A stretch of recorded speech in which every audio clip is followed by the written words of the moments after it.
ببینت من خسچی حاله را به پیامک بنویسه و بجه داویامه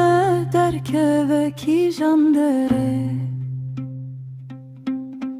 ئەو چاوێنتە من دکوژێ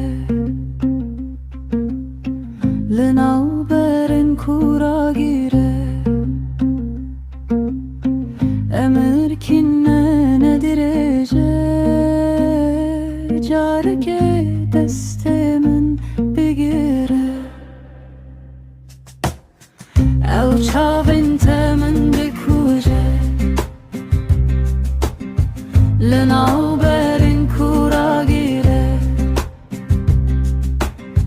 جارێکێ دەستێ من بگیرە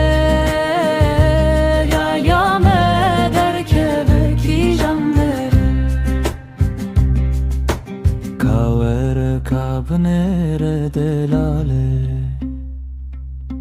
bibinete min xesçi hale را به پیامک بنویسه و بجه ئەو چاوێنتە من دکوژێ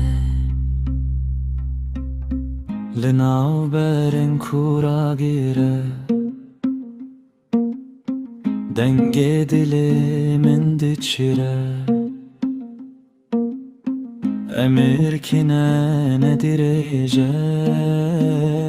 carekê destê min bigîre ئەو چاوێنتە من دکوژێ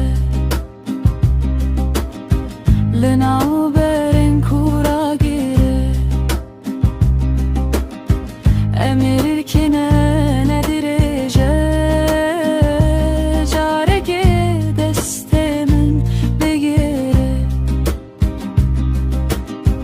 ئەو چاوێنتە من دکوژێ لەناوبەرن کوڕاگیرێ جارێکێ دەستێ من